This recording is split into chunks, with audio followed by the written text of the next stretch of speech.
objects. Yes. They don't have a mind of their own. They are acted upon. They are totally passive. Yeah. And they are never guilty. You cannot attribute responsibility to a magnet for being attracted to another magnet. Mm-hmm. You cannot blame a magnet for moving in that direction or this direction. A magnet is a magnet is a magnet. Yeah. It's so, and magnet is the ultimate abdication of personal responsibility.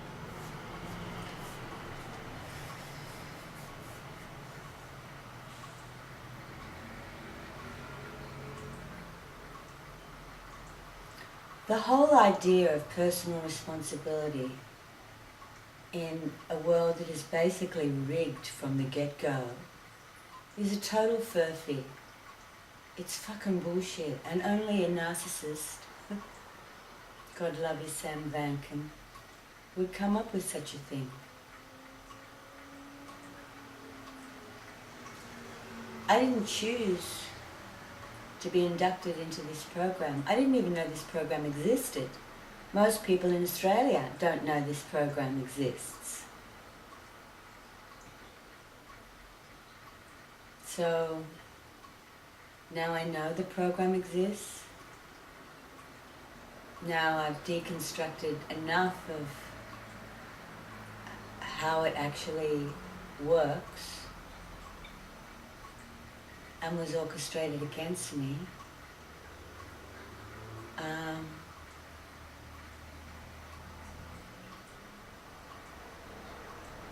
I try to explain it to other people and they don't believe me. And so that sort of adds insult to injury, or injury to insult. It's hard to tell the difference between the injury and the insult these days. It's all sort of one big blancmange. Bloody blancmange. Bob! Hi Bob! How you doing? Good to meet you, Bob! This is Frank. We both have Wednesday Kennedy syndrome, Bob. We're both coming off heavy Wednesday Kennedy syndrome. Bob! We need medication. What it is, you know. It's what it is. It's what it is, We Bob. can't afford the drugs we need to stay sane. You don't know what Someone it is, has Bob. to help us. Because someone Bob, has to help us. You're in trouble, Bob. You know you do. You know you're in trouble. You're in trouble, Bob. You know you do. You know you're in trouble.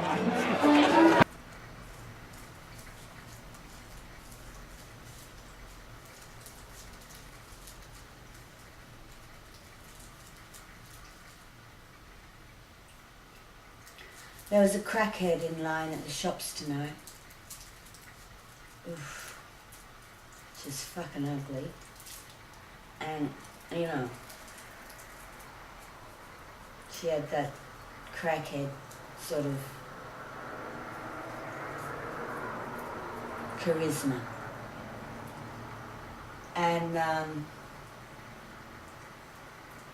there was something that went wrong with her trying to get money out. And it went on for about 20 minutes, no joke.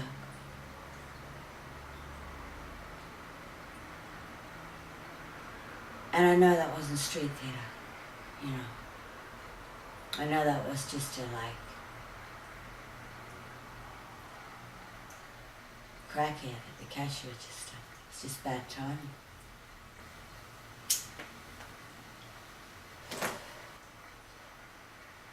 I don't think that every annoying or ugly or difficult situation is a result of my targeting. I am able to differentiate between, you know, the organic shit fight of life and the orchestrated shit fight. We've got an eye for it now. But I had to deconstruct so many things.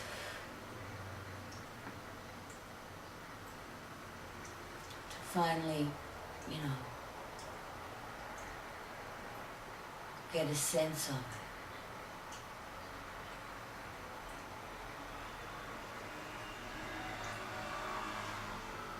Because when you don't trust your environment at all, you know, when you know that there are actually forces out there that are, or they've made it more than obvious,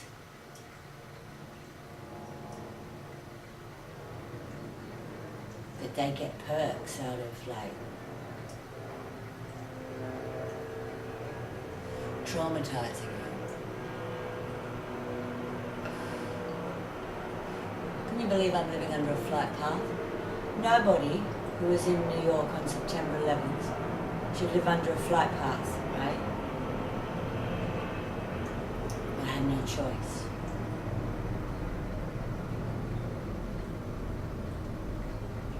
I had no choice.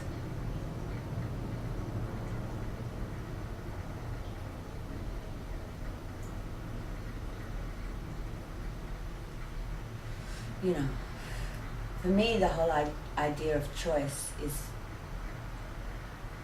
like personal responsibility. It's just a furphy. Like, you know, I do take responsibility, but in taking responsibility, I've got to move, you know, 10 times faster and work 10 times harder and go through, you know, 600 times more obstacles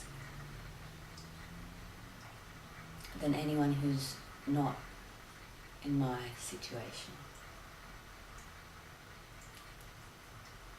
One of my perpetrators, I've got to find another word, perpetrators is sort of, had a bit of zing when I first found it, but it isn't quite, I suppose frenemies. Frenemies is really a better term.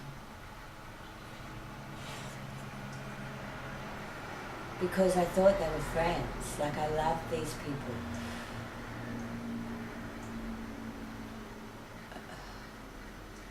As much as a doll can love, I love these people.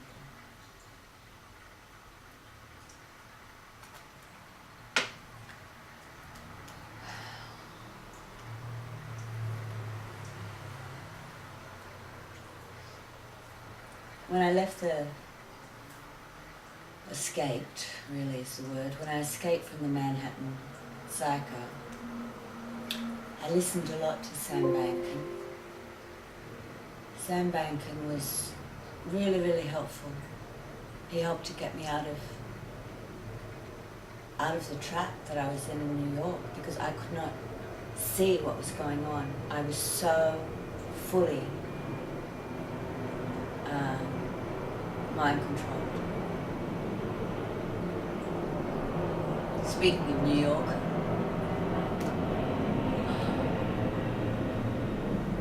see, life's like a little torture cell, audio torture. Here's another plane. Here's another biker. Here's another mad bastard screaming outside the window. You know, here's another workman to work on Easter Sunday and put down the Masonic checkerboard kitchen floor.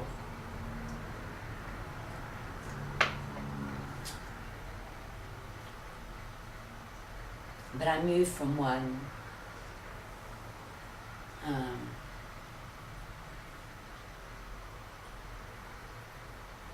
nightmare situation to another, because that's the status quo if you're renting in Sydney.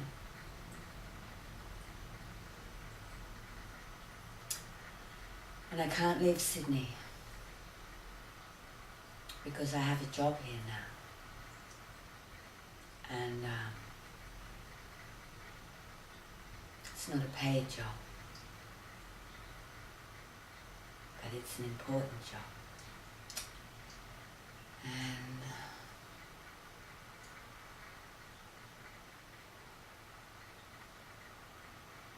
it's my heart.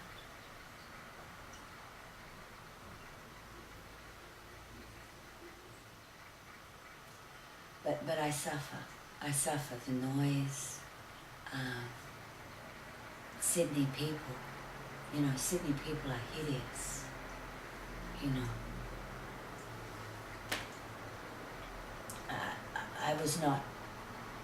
I'm not made for this place, It's probably the hardest place out of all the places that I've lived in, and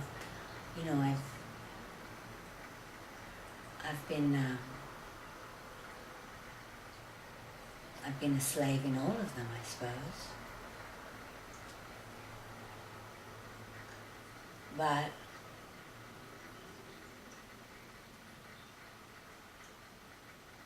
there's no place like home. Nowhere tortured me quite like Australia.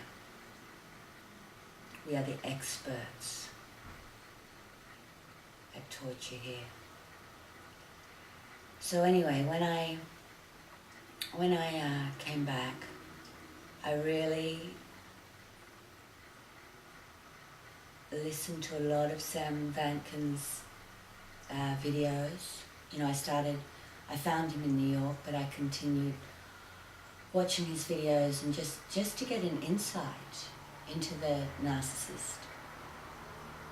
And then I sort of put that down and I started trying to examine myself and what was the matter with me. And hear this room, see there's a truck now. It's noisy, right? It's not just me.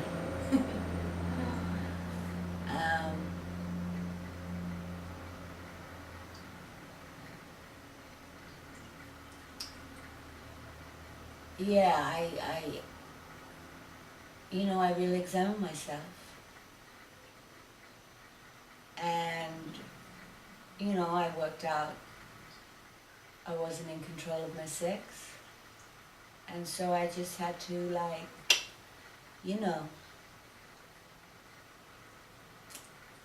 wash it and put it to bed.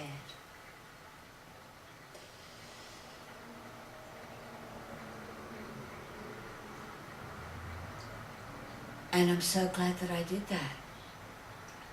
Because, when I became a sort of public celibate,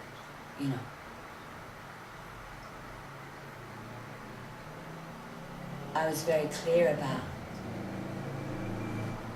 being celibate.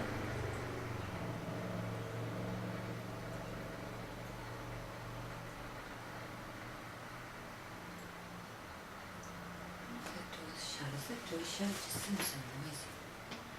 Yeah, it's shut. Yeah. When I became celibate, that was really interesting. If I hadn't have become celibate, I probably wouldn't have noticed the way that men were sexualizing me. And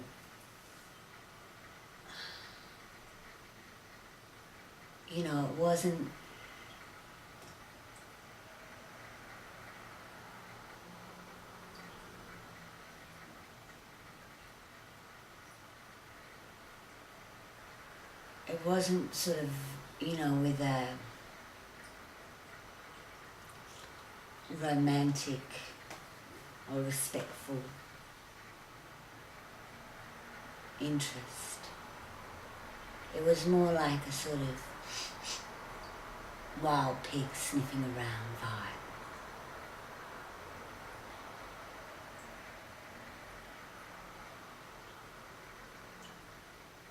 They were looking for ways to trigger me, so they'd traumatize me.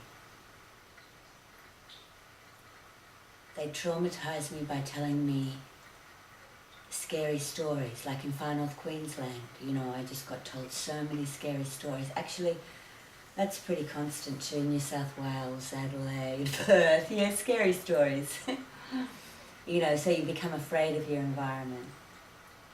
So the world is suddenly terrifying,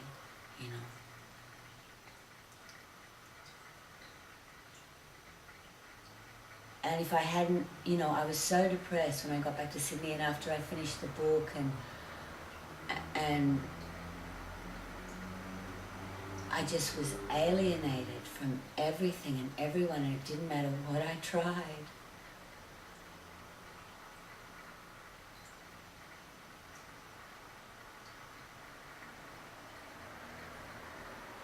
I was either getting abuse or mockery.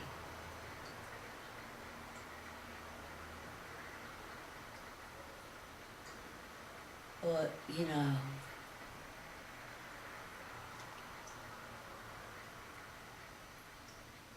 social cruelty, a type of social cruelty. And I want to start naming the people who did this, because if they're not aware of it, of their little piece that they played in the larger picture to shut Wednesday Kennedy down, then they should be aware, but I think they are aware. I think the ones that worked in the media were aware.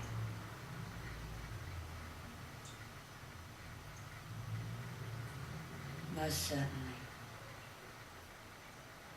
David Higgins, Ian Walker,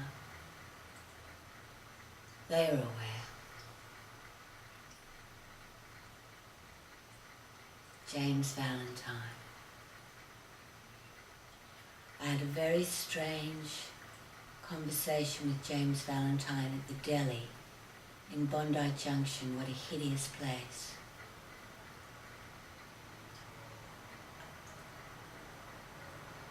In front of the sausages. And he pointed out the sausages. I almost felt like the sausages were a sort of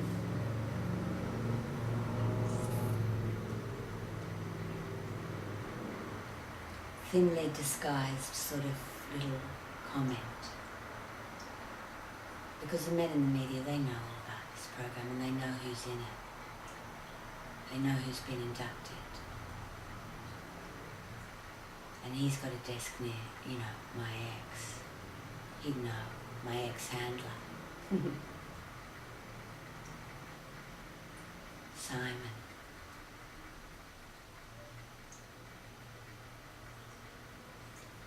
Anyway, we're in front of the sausages in the deli counter. And he started telling me about him having going to a family barbecue. So he was, and they did a lot. This happened a lot. This happened a lot of, you know, these men, while they're sort of, you know, making some sort of sexual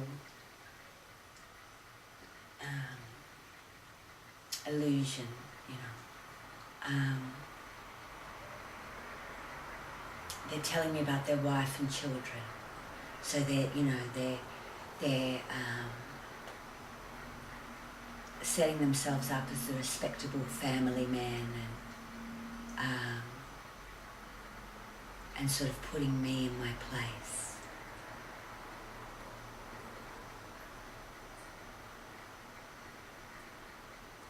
Staring at the sausages. But you know, he looks like a puffed up maggot these days. So would I rather be him or me? I'd rather be me.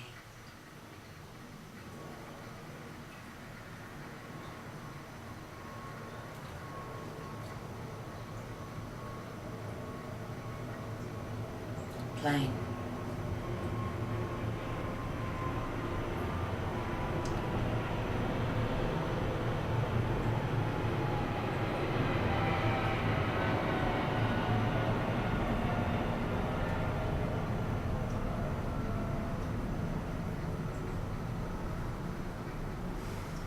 World War III has begun. For me, it began 20 years ago.